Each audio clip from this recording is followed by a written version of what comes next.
Hello, and welcome to the Bear Games channel. I am the Bristly Bear, and I want to apologize for it taking so long for me to get another video out, but unfortunately, life intrudes. And for those of you who have inquired about the status of our squirrel, Allie, want to let you know that she is now living permanently in the backyard here outside with the other squirrels, and she is doing fantastic. In fact, if I'm not mistaken, I think she's become queen of the neighborhood and almost bullies the other squirrels around. So, with any luck, she will soon even be pregnant and be having her own little babies. She does visit us about a couple times a day to get treats, and occasionally she still wants to sleep inside the house, but that's become rarer and rarer.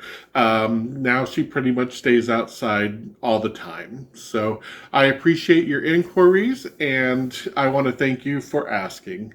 Now, today we're going to be discussing some books, so I'd like to get to that for you. Please like and subscribe to my channel. I would appreciate that, and otherwise, let's go to it.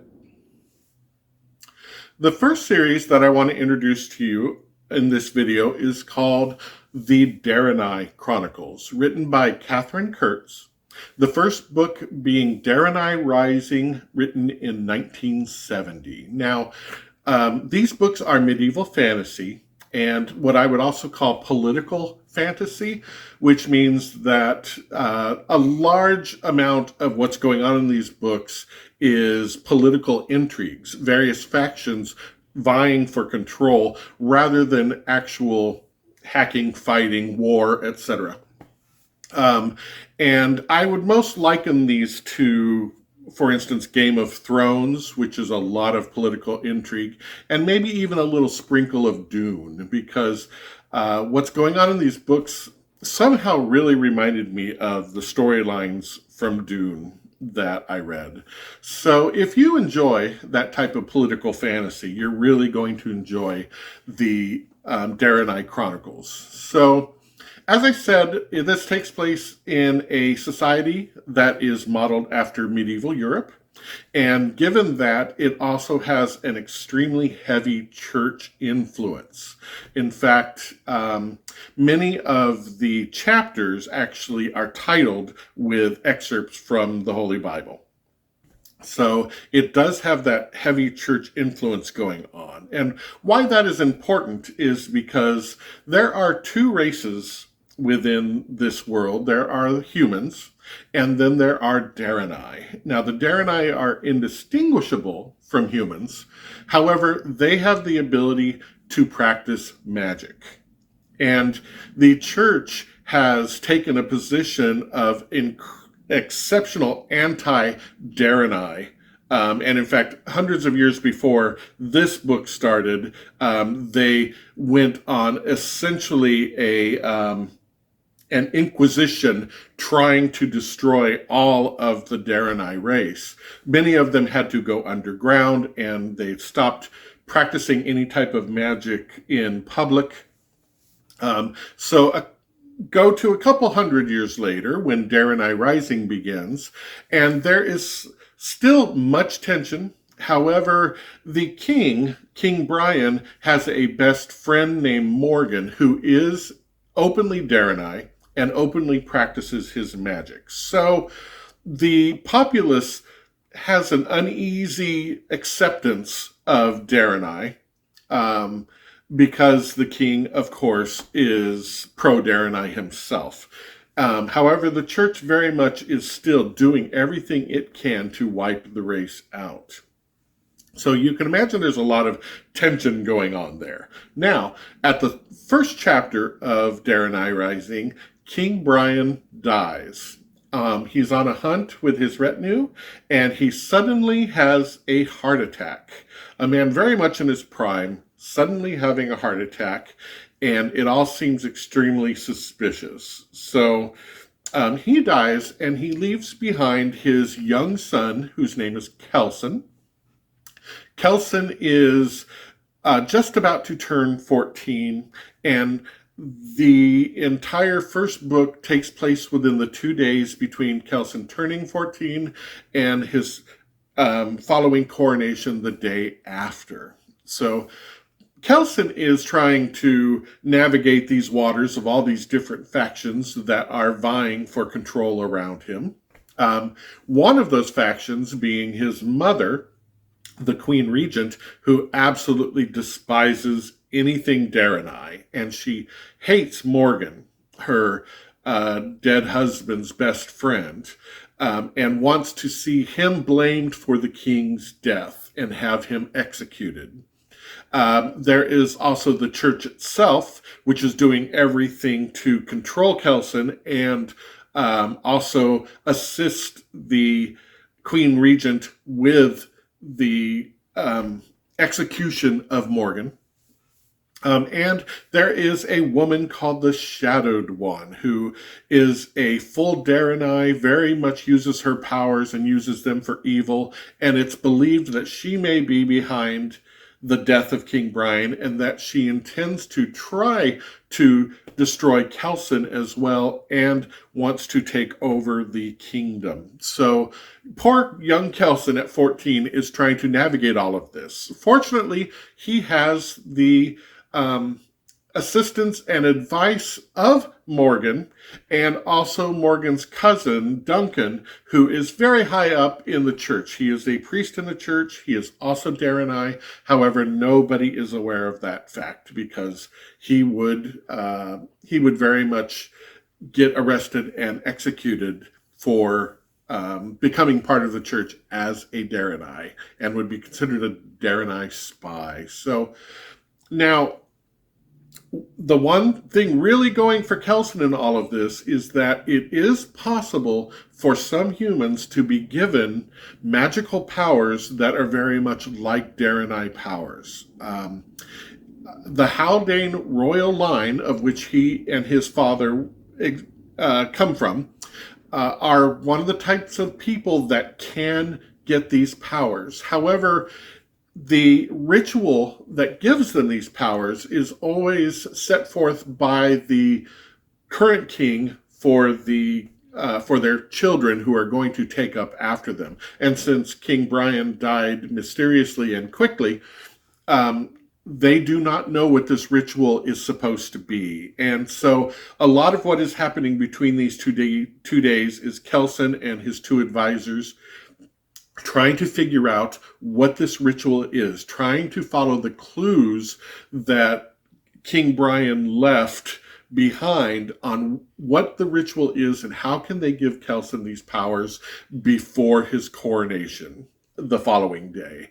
So, and in the meantime, of course, the Shadowed One is working in the background, doing everything she can to maneuver Kelson into a position of having to face her directly, knowing that he will not have his powers, and knowing that she should be able to easily defeat him and take over his throne. So that is all of what's going on in Deryni Rising, and as I said, this all happens in just a couple of days. I highly recommend it. It obviously goes on. There are, I believe, 6 different trilogies, and this first 3 is just focusing on Kelson.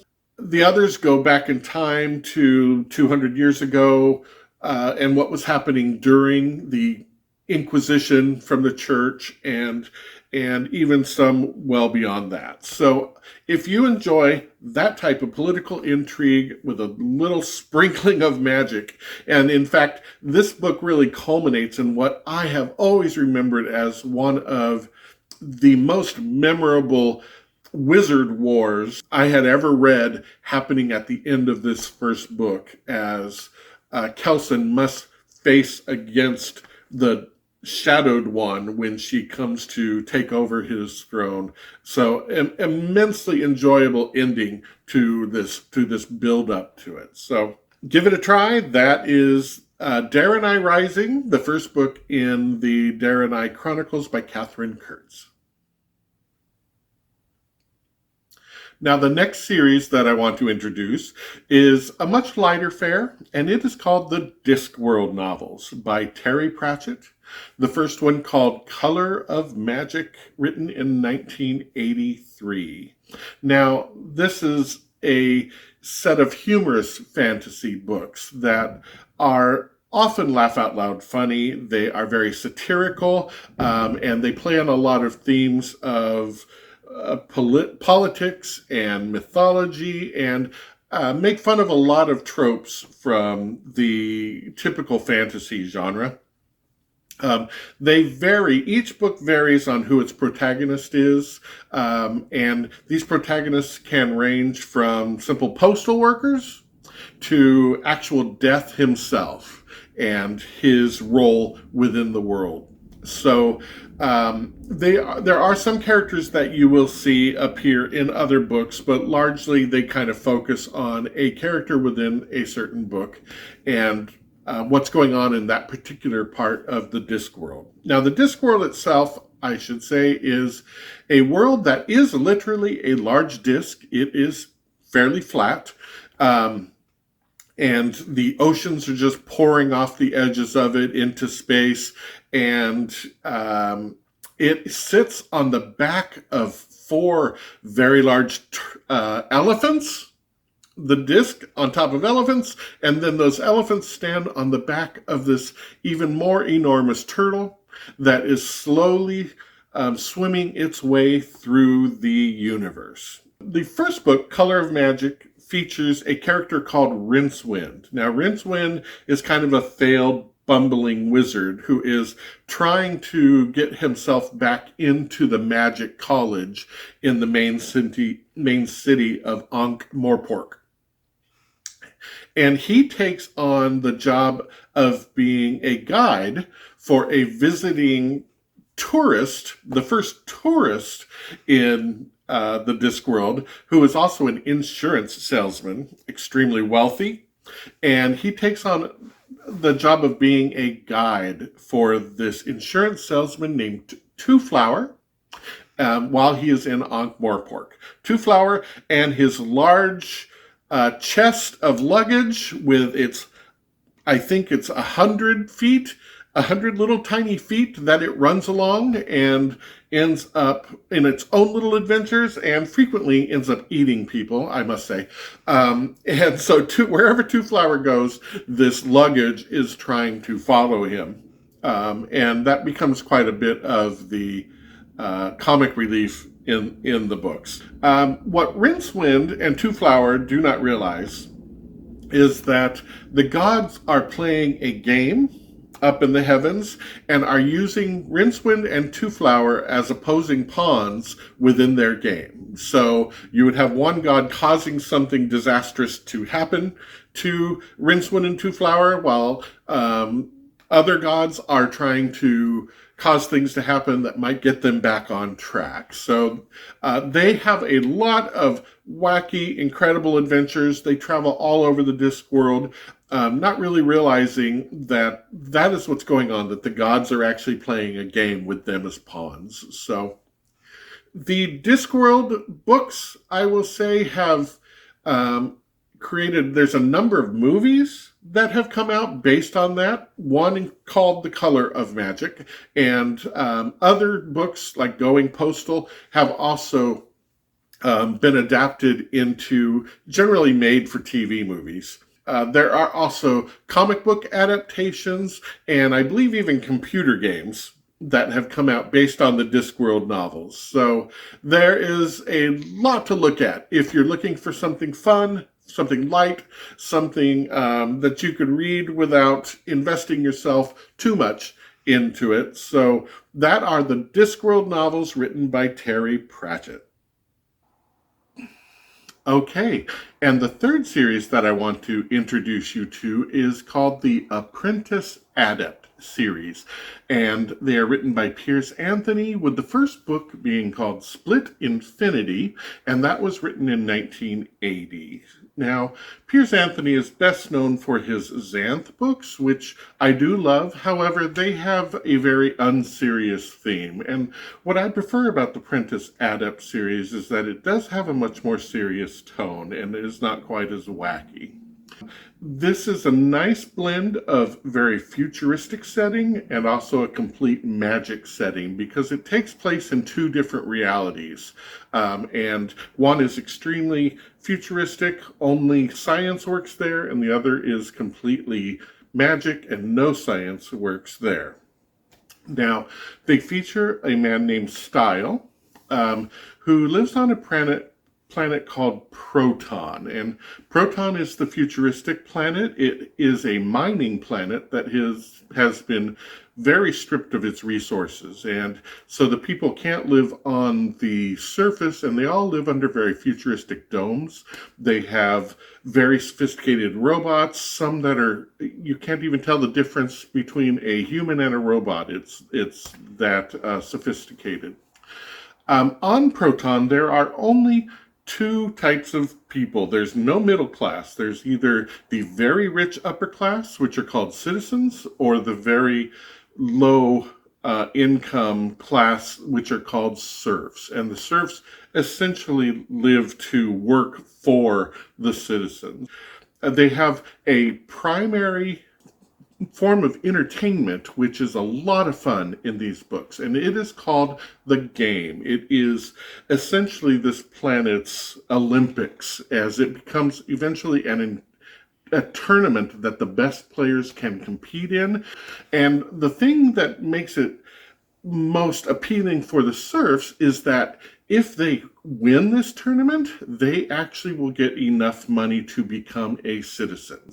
Style is a master at playing this game, and that is what he most has going for him on Proton. Now let me tell you a little about the game. What it is it's something that pairs two people against each other, and they both log into a computer that gives them a grid of options. For instance, on the top of the grid, there may be the elements: air, earth, fire, water.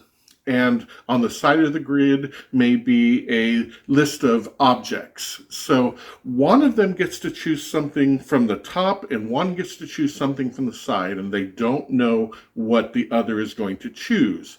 And then where those meet is going to help determine what kind of competition they are going to be in. They use a lot of strategy to try to figure out what the other person is going to do, because they want to maneuver things so that they're to their best abilities.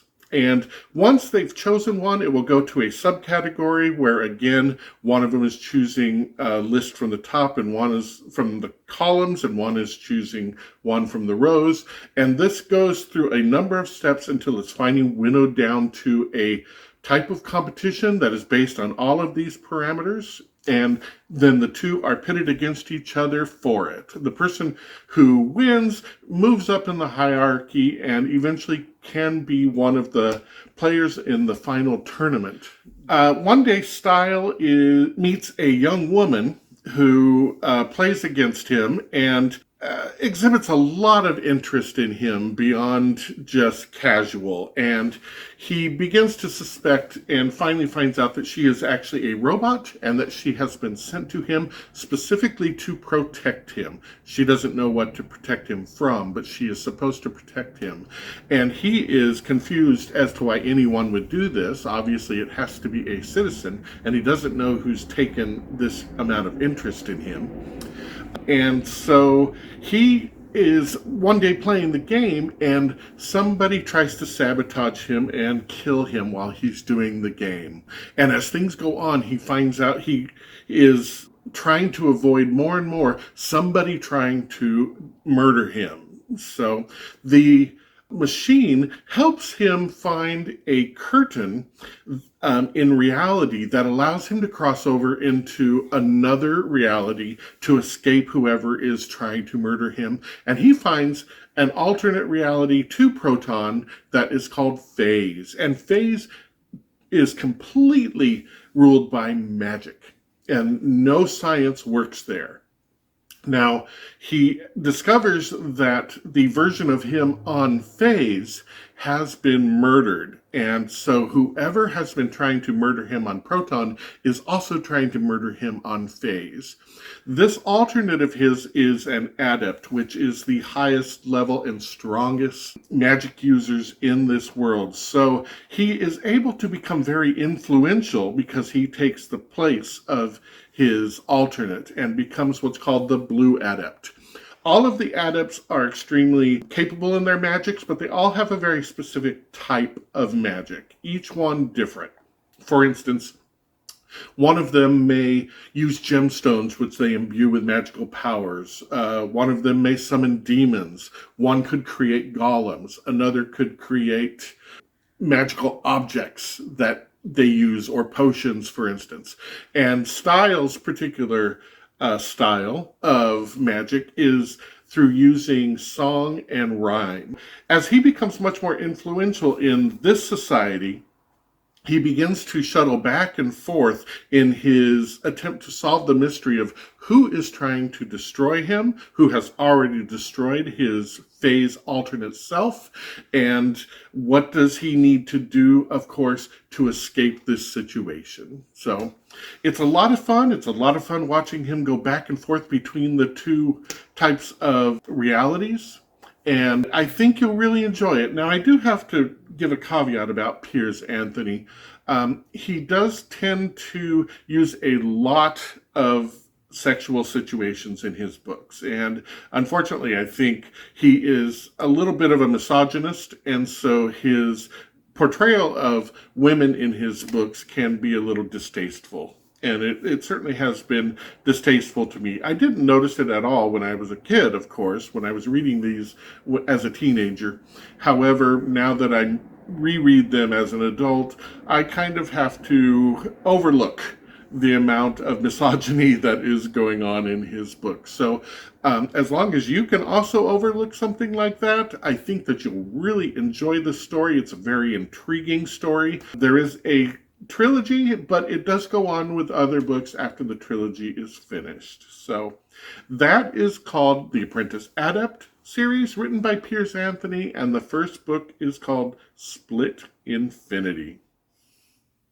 So there you have it. 3 more forgotten fantasy series for you to consider. And I hope these may be new for you, and if they are, I hope that you'll consider giving them a try. I really enjoy being able to share with you books that I grew up with and even still reread today because I really enjoy them.